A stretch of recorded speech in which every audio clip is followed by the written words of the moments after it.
Once upon a time there lived a man named Paul. He was born in a broken and poor family. He grew up with his mum, barely having anything to eat. Having grown up in a terrible life, he didn't want his children to take on the same path. He decided to seek for a solution. Growing up as an only child in a neglected home, Paul didn't have anyone to advise him or give him proper guidance. His mum had him when she was very little herself, and her family cut ties with her.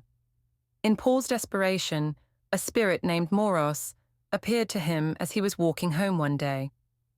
Paul didn't know what exactly he had encountered. Moros asked why he looked distressed, yet he was a young man full of life. Paul answered him that he was tired of the poor life he was living. Moros told Paul with a firm tone that he could have anything he wanted if he was willing to pay the price. Paul told Moros that he had nothing to his name and could barely afford to buy himself anything he desired, even as a young man. Moros gave him a smile and asked him what the most important thing to him was. Paul paused for a moment and emphasized that he had nothing as personal. Moros urged him to think. After a long pause, Paul responded that his mum was the most important thing he had. Moros laughed loudly, an evil laughter echoing in Paul's ears, and he said to Paul, "That's all you need to become rich." Paul wondered what he meant. Moros asked Paul to follow him to his place. Moros was an exceptionally rich man, with the type you address as filthy rich. He took Paul to his mansion and showed him a taste of the good life. Sadly, Paul was stupid, not knowing what was right or wrong. He just adored Moros, and his desperation of being rich increased. Moros talked to Paul and convinced him to think of course what exactly he wanted and what he was willing to give up and make him rich.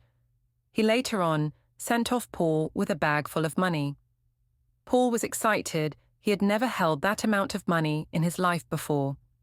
He immediately went to a boutique and bought new clothes, and also bought his mother beautiful fabric and jewelry. He then rushed home and to share his good news with the mother. Paul's mother Diana was unhappy. She knew her son was exceedingly lazy. A sudden, he was showering her with gifts. Paul convinced his mum that he had met a kind man who had given him money to transform his life. His mum reluctantly accepted the gifts, but her heart was unsettled. Later that night, they ate food together and each of them went to sleep.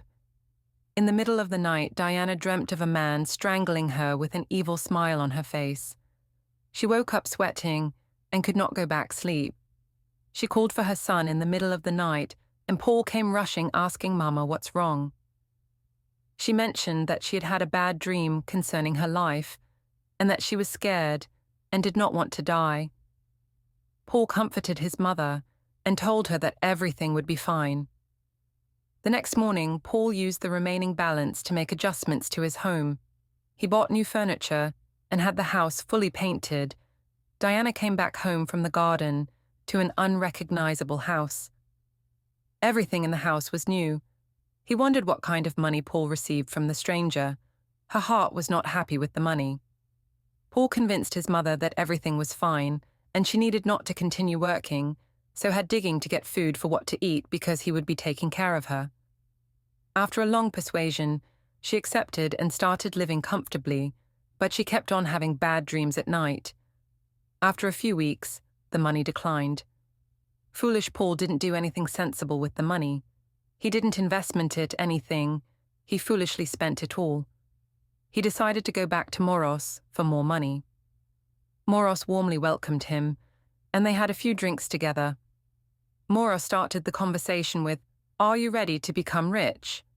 Paul smiled impatiently. "Yes, I am ready. Are you ready to become like me?"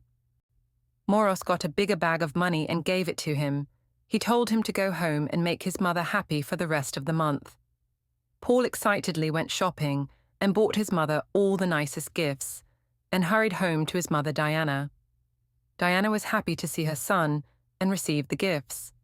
She wanted to meet the stranger that was being kind to his son. But Paul changed the topic whenever she brought up the conversation. Diana was happy for a full week, eating the best of the delicacies and being served by a maid. until one day when she went to sleep, and Moros visited in her dreams and snatched her soul. Paul woke up that morning, wondering why the house was silent. He walked straight to his mum's room and knocked on her door, but no response came out. He decided to go back, thinking she was still showering. An hour passed, and his mom, who woke up earlier every day to call him for breakfast, had not yet come out of her room. He went and opened her room, only to find her dead. Paul wept bitterly with intense pain and emotion. He wondered what had killed his mom, who went to bed happy and cheerful. Later that evening, Moros visited Paul at his home. Paul was shocked to see Moros because he clearly knew he had not given him directions, but he calmly welcomed him and told him about the death of his mom. Moros laughed as soon as he heard the news. He told Paul to be a man and that was his first sacrifice. He gave Paul money to help bury the mom and told Paul that the journey to wealth had started. Paul went back to his room and cried even more bitterly, for he had loved his mom so much, he couldn't believe that his foolishness had caused him such great amounts of pain. He realized the weight of what he had done, and in fear of being next, he decided to follow along with Moros. A few weeks passed, and Moros and Paul met again. Moros gave Paul a new beautiful mansion located on the outskirts of the city. It was one of a kind with a private road leading to the gate. At the sight of the mansion, Paul briefly forgot about his grief. Moros took him in and showed him a secret room that only he could access. The room had a coffin full of money, and every month Paul was required to make a sacrifice so as to give the money coming. Paul agreed and made a blood covenant with the evil spirit Moros, and this was the start of the generational curse. Paul's lifestyle full changed. He was no longer the average Joe. He became filthy rich, driving the latest cars and dating the most beautiful women. However, at the end of each day, each time he tried to sleep, his mother appeared to him and asked him, "Wake up and enjoy your wealth because it's the reason you killed me." Paul was wealthy, but didn't have any sleep for the rest of his life. A month passed and it was time for the next sacrifice. Paul wondered who it would be next. So because of his wealth, he decided to bribe the police for prisoners who had been convicted of terrible crimes. So he sacrificed them continuously to maintain his wealth. Soon, Paul turned 40 years, and he had never settled down more, gotten any sleep at night. Moros visited him and urged him to get married so that he could have kids and a wife who understood him so his wealth could continue. Paul followed Moros's advice and had a grand wedding with only his rich friends invited. He married a beautiful woman who came from a praying background. The woman's name was Sharon. Sharon had just graduated from a prestigious university after pursuing her degree of finance. She thought all was well, since Paul was a well-polished rich man with lavish lifestyle. They dated for a month, and Paul proposed, and she agreed against her mother's wishes. Paul and Sharon lived happily and had 4 beautiful, healthy children. Paul was able to hide his evil money sacrifices from Sharon for a good time. However, he could not sleep at night. They tried to look for a solution, but couldn't find any. As the Bible says in Isaiah 48:22, "There's no peace for the wicked." Paul had spent almost 15 years with no sleep and with taunt of his mother's ghost. Despite the fact that he had a happy family, he couldn't take it anymore. The wealth and all the riches couldn't satisfy his soul. He decided to end his life. Sharon became very devastated at the loss of her beloved husband. Moros came to comfort her, for he had become family to them. Sharon warmly welcomed him and served him a meal with her children, as soon as they finished eating. Moros asked to speak to Sharon in private. With firm tone he said, "You must take charge of your husband's duties. Every month you must make a human blood sacrifice in the secret room you were told never go near." Sharon rebuked Moros, and Moros laughed loudly and responded, "You will see what will happen if you don't have a sacrifice by the end of this month," and he left. Sharon started panicking and immediately looked for the keys to the room Moros spoke about.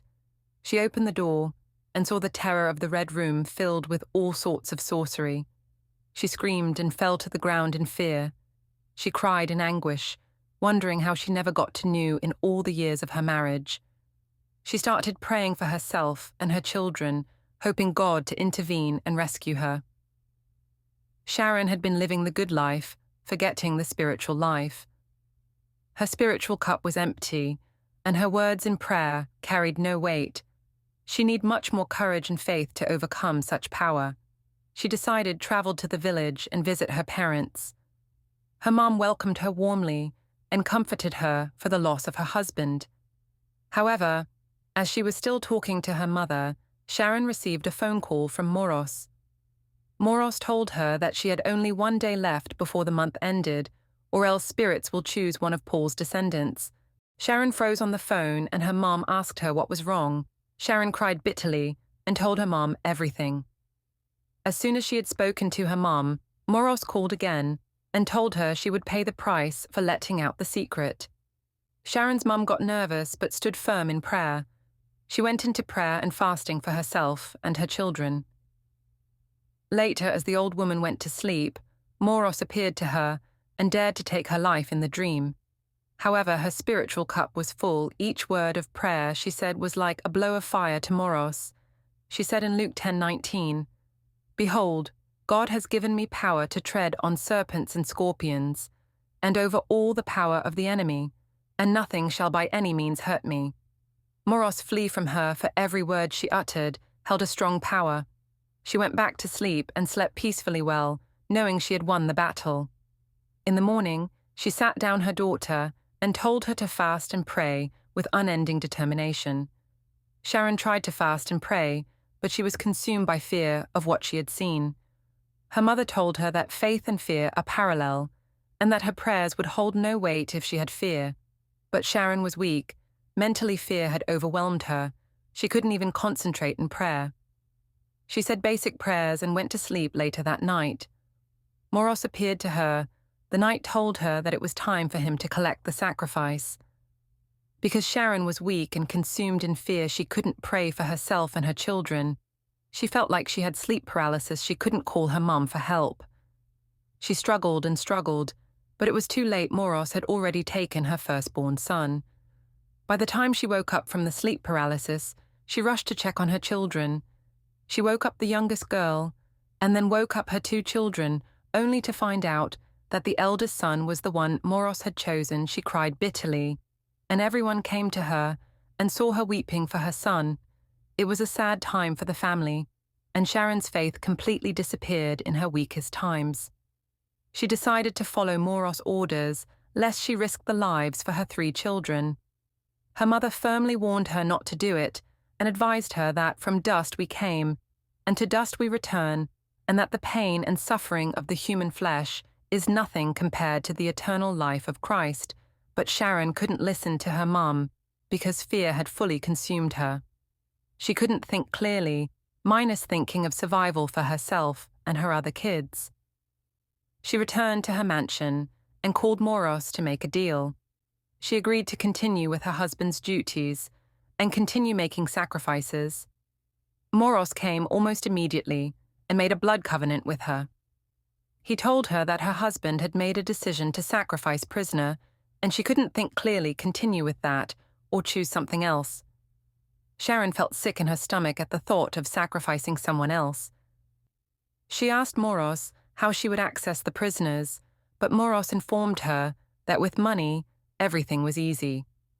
She was to pay an officer to get the job done, and all she had to do was to get the blood, as it was still flesh, and the head of the person, and offer it to the casket in the Red Room.